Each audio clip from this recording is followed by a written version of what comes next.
أشرف المرسلين درود پاک پڑھی اللہم صلی علی سیدنا مولانا محمد وعلی آل سیدنا مولانا محمد مبارک وسلم صلی علیہ۔ پیارے بھائیو، ہمارا آج کا موضوع ہے نیت، ارادہ اور انسان کا اللہ تبارک و تعالیٰ کی بارگاہ کے اندر کسی بھی چیز کا وعدہ کرنا۔ نیت کا تعلق دل سے ہوتا ہے اور اللہ تبارک و تعالیٰ بندہ مؤمن کے دل پر نظر رکھتا ہے۔ ہر عمل کا دار و مدار انسان کی نیت کے اوپر ہوتا ہے۔ اگر نیت اچھی بنیاد پر ہے، نیت جو ہے وہ اخلاص کے ساتھ منسلک ہے، تو اللہ تبارک و تعالیٰ ہمیں عمل پر بے شمار اجر عطا فرماتا ہے۔ اگر نیت کے اندر کھوٹ پائی گئی، کسی بھی نیکی کے اندر نیت میں ملاوٹ پائی گئی، تو فرمایا تمہارے عمل کو قبول ہونے میں دقت کا سامنا کرنا پڑے گا۔ حضور نبی اکرم علیہ السلام فرماتے ہیں کہ نیت المؤمن خیر من عملہ۔ فرمایا کہ تم نے کوئی عمل کیا، اس سے پہلے تم نے اچھی نیت کر لی، تو فرمایا یہ تمہاری نیت تمہارے عمل سے کہیں بہتر ہے۔ مثال کے طور پہ فی زمانہ اگر دیکھا جائے،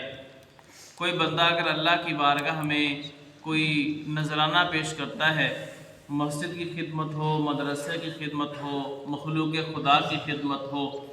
تو فرمایا پہلے اگر وہ یہ نیت کر لے کہ اگر اللہ تبارک و تعالیٰ مجھے اس سے زیادہ عطا فرماتا تو وہ بھی میں اللہ کی بارگاہ میں خرچ کر دیتا، تو فرمایا اللہ تبارک و تعالیٰ اسے اس نیت پر بھی ثواب عطا فرما دے گا۔ صحیح مسلم کی حدیث پاک ہے، نبی پاک علیہ السلام فرماتے ہیں کہ جب قیامت کا دن آئے گا، اللہ تبارک و تعالیٰ فرشتوں سے فرمائے گا کہ اس بندے کے نامہ اعمال میں سے یہ نیک عمل نکال دو۔ فرشتے نکال دیں گے،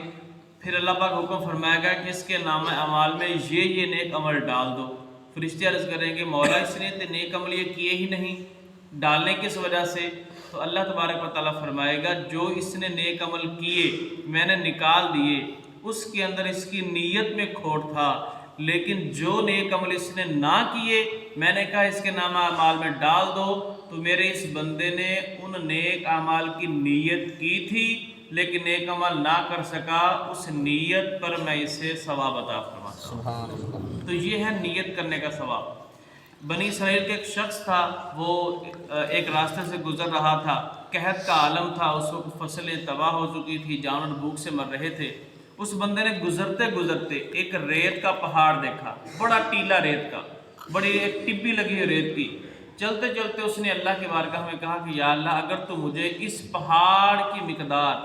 گندم عطا فرمائے تو میں تیری پاک بارگاہ میں خرچ کر دوں گا۔ تو فرمایا اس بندے نے صرف نیت کی، اس کو مال نہیں تھا، پیسے نہیں تھے، اس نے قحط کی صورتحال دیکھی، اللہ کے بارگاہ میں صرف ایک خواہش کا اظہار کیا، تو اللہ تبارک و تعالیٰ نے اس بندے کو جو بنی اسرائیلی شخص تھا، اللہ پاک نے اسے اس پہاڑ کی مقدار گندم صدقہ کرنے کا ثواب عطا فرما دیا۔ میرے آقا کریم علیہ السلام ایک دن گلی میں سے گزر رہے ہیں، نبی پاک علیہ السلام نے دیکھا کہ ایک صحابی نے نیا گھر بنایا ہے، نیا گھر تعمیر کیا ہے، اور دیکھا کہ اس گھر کے اندر ایک کمرہ ہے، اس کمرے کے اندر چھوٹا سا روشن دان ہے۔ میرے آقا کریم علیہ السلام اس صحابی کے پاس تشریف لے گئے اور فرمایا کہ میرے صحابی اللہ نے تجھے نیا گھر دیا، بہت مبارک ہو، اللہ اس میں برکت دے۔ ساتھ ہی میرے آقا کریم علیہ السلام نے فرمایا کہ یہ تم نے روشن دان جو رکھا یہ کس وجہ سے ہے؟ یہ چھوٹا سا جو آپ نے حصہ چھوڑ دیا دیوار میں کس وجہ سے ہے؟ وہ صحابی عرض کرتے ہیں یا رسول اللہ صلی اللہ علیہ وسلم، میں نے یہ روشن دان اس لیے رکھا کہ تازہ ہوا آئے، ہوا ہمارے کمرے میں کراس ہوتی رہے، ہوا کی کراسنگ رہے، تازی آب و ہوا رہے کمرے کے اندر۔ نبی کریم علیہ السلام کا سمجھانے کا انداز کتنا پیارا ہے۔ میرے آقا کریم علیہ السلام فرماتے ہیں اے میرے صحابی اگر تو اس نیت سے روشن دان رکھتا کہ اذان کی آواز آئے اور میں مسجد میں چلا جایا کروں، اذان کی آواز مجھ تک پہنچ جائے اس لیے میں نے روشن دان رکھا، تو فرمایا کیا ہوا رک جانی تھی؟